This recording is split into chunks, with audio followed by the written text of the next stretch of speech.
Good morning, everyone, and thank you for the opportunity to give you an employer perspective of telehealth. And I first want to say I, too, am a Monty Python fan and appreciate the reference. So what I'd like to do is give you, I would say, an outside-in look at telehealth. And the business group is really made up of large, multi-state, in many cases global, self-funded employers. And I think multi-state's an important element here. Self-funded's an important element here when you think about our membership, which includes 74 of the Fortune 100, 57% of the Fortune 200. These are big, multi-state, jumbo employers who are trying to address the needs of their employees on a nationwide basis. So that's the perspective that I'll come at this. And I want to start with two observations.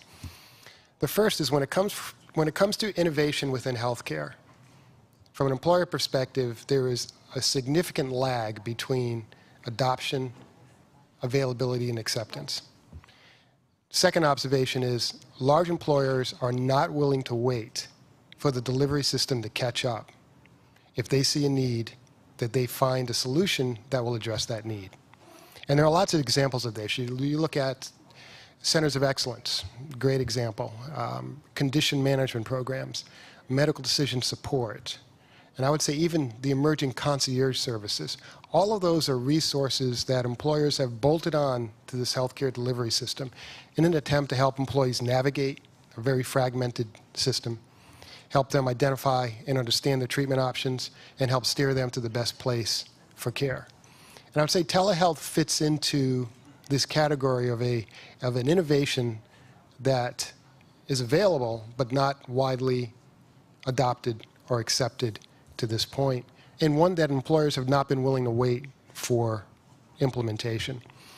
And while I totally agree that the most effective way of delivering telehealth, or the best scenario, would be as an extension of a primary care's office, patient-centered medical home, of a care team in a local market that's my provider, the reality is that happens in some integrated delivery models, but it's very inconsistent in terms of how it's, and you know this, distributed across the country. And for a large multi-state employer, therein lies the challenge. If you go back 5 years ago, 7% of big companies offered telehealth as an option to their employees. And those were the early trailblazers. They contracted directly with the Teledocs, the American Wells, the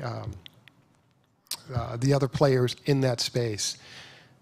In 2018, 96% of large companies will offer telehealth to their employees, and 56% of them will offer telebehavioral health to their employees, which is a 50% increase over this year in terms of how that's expanding.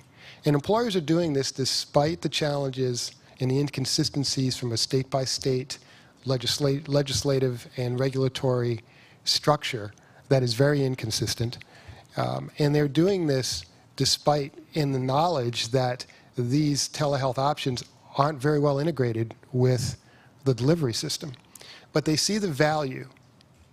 They see the value in the convenience, in the access, in the efficiency of telehealth as a solution to help employees be more productive, more efficient, save them money, save them time, save on PTO. And I'm going to give you some examples of what some companies have done as we get into this. But let's talk about consumers, and consumers from an employer perspective as well. I'm going to give you some data from a few studies. There's been growing acceptance, and that's been also said, from consumers with telehealth as an alternative access pathway to healthcare.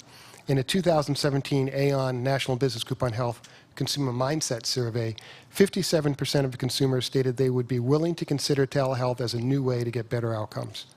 Nearly 40% of millennials would likely use telebehavioral health services if offered by their employer. A survey conducted by the Harris Poll a year ago found that of consumers with a PCP, 65% were very or somewhat interested in video appointments. And if their PCP did not offer video visits, 20% of the respondents said they would be willing to switch to a new provider who offered telehealth visits. When you look at millennials, that number jumped to about 35%. And when you looked at parents with underage children, it also jumped to 35 to 40% range. So there's considerable interest from consumers that's growing. Even in our own survey, we do a plan design healthcare strategy survey every year with our members. And we're beginning to see greater adoption and acceptance of telehealth. 20% of our members state that they're seeing 8% or greater utilization with telehealth now. And I want to give you 3 case studies or 3 examples of employers who have driven significant utilization with telehealth.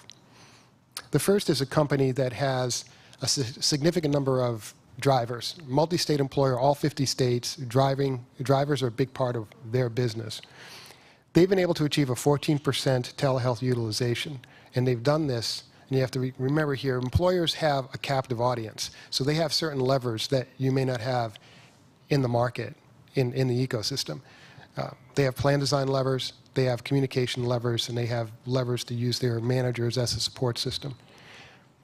By offering free visits, an aggressive communication campaign, and leveraging their concierge services, which was Accolade, as a referral process too, and to allow their drivers who use iPads for working to do telehealth visits, they've been able to achieve that 14%, help save on PTO time for drivers, and help drive productivity as well. And as employers think about the impact of telehealth, it's not just about healthcare and healthcare cost and the convenience and the access. It's also about productivity, the effectiveness of the workforce, the availability of the workforce as well. Another company achieved 30% telehealth utilization, again by offering free visits, auto-enrollment into telehealth, and leveraging their managers to help support, talk to, and refer people, if necessary, to telehealth as a resource.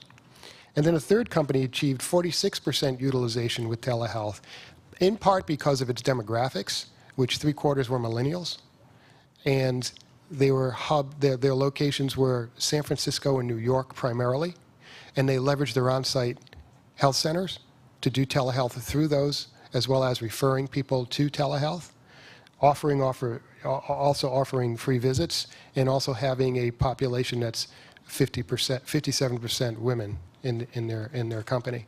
So 3 examples of companies that are getting good penetration with telehealth as an option. Most companies today offer telehealth through their health plan, most of these large multi-state employers. But there is a growing number of point solutions in the market that are offering solutions that include some type of virtual health component. The business group, we have a Health Innovations Forum where we bring 30 companies together in a Shark Tank-like environment, and we vet startups looking for innovation that can disrupt healthcare in a positive way and accelerate adoption of those solutions in the market. And I would say of the 50 or so startups we've looked at in the last 3 years, more than half had some type of digital or virtual health solution as either all of or part of what they were providing. And employers are beginning to bolt more of these on. Now, the good and bad of that is it further fragments delivery. The good of that is it's addressing particular needs in the market that are not being addressed consistently today. We're seeing telehealth or virtual health examples in lifestyle and condition management, in musculoskeletal and physical therapy, in behavioral health, in medical decision support, and second opinion services where you can have virtual consults. These are all emerging and growing, and employers are bolting these on and working actually with their health plans as an aggregator in some cases to manage and support these. You know, I would say that I'll kind of end where I began, and that is innovation in healthcare is slow to take ground within the healthcare ecosystem, even though we're seeing real groundbreaking applications. I want to give you one provocative example and leave you with this before we move on to the next presenter. I don't know if you've heard of Babylon Health. It's a UK-based company, and it's on a mission to make primary care accessible to and affordable for every person in the world through an AI platform that can engage with a sick patient and accurately diagnose 80% of common conditions and direct them to the appropriate site of care without human intervention. That's what they're working with the National Health Services within the UK to pilot this right now, as well as working in a couple of other countries, and they're looking to also bring this capability to the U.S. Obviously, there's a lot of testing, a lot of evidence, there's a lot of work that has to be done, but the new frontier of virtual health is real. We are at the tip of the iceberg of what's capable, and you will see continued emergence of solutions that if we can't find a way to deliver them in the local delivery systems and integrate them in, we will disintermediate in some way the delivery systems, and we'll still have to find a way to integrate in. But I think therein lies the risk, but there also lies the opportunity. Thank you.